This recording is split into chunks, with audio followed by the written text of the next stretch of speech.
Tweet का मामला, इमरान खान ने FIA साइबर क्राइम टीम को जवाब देने से इनकार कर दिया। बानी PTI इमरान खान ने अपने सोशल मीडिया अकाउंट से ट्वीट के मामले पर FIA साइबर क्राइम टीम से मिलने से इनकार कर दिया। जेल जराये के मुताबिक टीम रात गए अडियाला जेल पहुंची थी, ताहम बानी PTI ने FIA टीम के किसी भी सवाल का जवाब देने से इनकार किया। इमरान खान ने FIA टीम से शामिल तफ्तीश होने से भी इनकार किया और FIA टीम को जवाबन कहा कि किसी भी सवाल का जवाब वकला की मौजूदगी में दूंगा। दूसरी जानिब FIA टीम ने बानी PTI का मौक़िफ़ तहरीरी तौर पर हासिल कर लिया। वाज़ेह रहे कि FIA टीम रियासत मुखालिफ वीडियो की तशहीर पर तहकीकात कर रही है।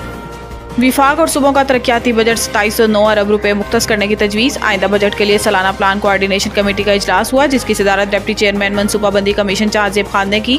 इजलास में वजारत खजाना, स्टेट बैंक के हुकाम, सूबाई हुकूमतों समेत आज़ाद कश्मीर गिलगित बल्तिस्तान के नुमाइंदे भी शरीक हुए। इजलास में PSDP की मद में 1221 अरब रुपए, इंफ्रास्ट्रक्चर के लिए 870 अरब रुपए, एनर्जी की तरक्याती प्रोग्राम्स के लिए 378 अरब रुपए, ट्रांसपोर्ट एंड कम्युनिकेशन के लिए 173 अरब रुपए, वाटर रिसोर्सेज के लिए 284 अरब रुपए और फिजिकल प्लानिंग एंड हाउसिंग के लिए 42 अरब रुपए मुख्तस करने की तजवीज़ दी गई। प्लानिंग कमीशन ने सोशल सेक्टर के लिए मजमूई तौर पर 83 अरब रुपए, हेल्थ के लिए 17 अरब और तालीम के लिए 32 अरब रुपए मुख्तस करने की तजवीज़ दी है, जबकि SDGs के लिए कोई बजट मुख्तस नहीं किया गया।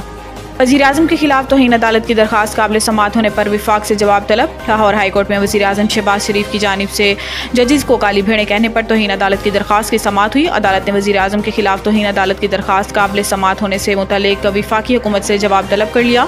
जस्टिस वहीद खान ने एडिशनल अटॉर्नी जनरल से इस्तफ्सार किया कि आप बताएं ये दरखास्त काबिल समाअत है या नहीं, जिस पर अटॉर्नी जनरल ने जवाब दिया कि गुज़िश्ता रोज़ सुप्रीम कोर्ट ने भी यही सवाल उठाया था। विफाकी हुकूमत के वकील ने कहा कि सुप्रीम कोर्ट को अटॉर्नी जनरल ने वाज़ेह किया था कि वज़ीर-ए-आज़म ने यह बात मौजूदा जजेस के बारे में नहीं कही, जिस पर अदालत ने इस्तफ्सार किया कि क्या आपके पास तहरीरी ऑर्डर मौजूद है। विफाक हुकूमत के वकील ने जवाब दिया कि अभी तहरीरी ऑर्डर सुप्रीम कोर्ट से मौसूल नहीं हुआ। वज़ीर-ए-आज़म ने 200 यूनिट वाले सार्फिन के लिए बिजली की कीमत बढ़ाने की तजवीज़ मुस्तरद कर दी। विफाकी हुकूमत ने बिजली के प्रोटेक्टेड सार्फिन को बिलों की मद में रिलीफ देते हुए 200 यूनिट तक की सब्सिडी बर्दाश्त करने का फैसला किया। सराय के मुताबिक वज़ीर-ए-आज़म शहबाज शरीफ ने 200 यूनिट इस्तेमाल करने वालों के लिए टैरिफ ना बढ़ाने की हदायत की है और प्रोटेक्टेड सार्फिन के लिए बिजली के नर्ख बढ़ाने की मुआशी टीम की तजवीज़ मुस्तरद कर दी। ज़राए का बताना है कि बजट में तकरीबन 2 करोड़ प्रोटेक्टेड सार्फिन को बिजली नर्खों में सब्सिडी दी जाएगी और आइंदा माली साल बिजली नर्खों में इजाफा प्रोटेक्टेड घरेलू सार्फिन के लिए नहीं किया जाएगा।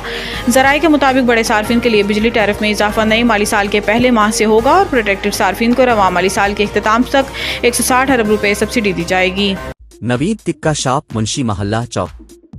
नया अंदाज, नया जायका और मयार एक साथ। नवीद टिक्का शॉप अपना पैगाम देते हैं, रेट वो जो हर किसी की पहुंच में। नवीद टिक्का शॉप की नई आइटम में फिश टिक्का, चिकन पकौड़ा, सज्जी, चिकन टिक्की, आलू चिकन टिक्की, शामी कबाब, बेहतरीन और साफ सुथरा माहौल, जायकेदार बेहतरीन खानों का मरकज, एक बार जरूर आजमाएं। नवीद टिक्का शॉप, मुंशी महल्ला चौक, मंदी बहाउद्दीन।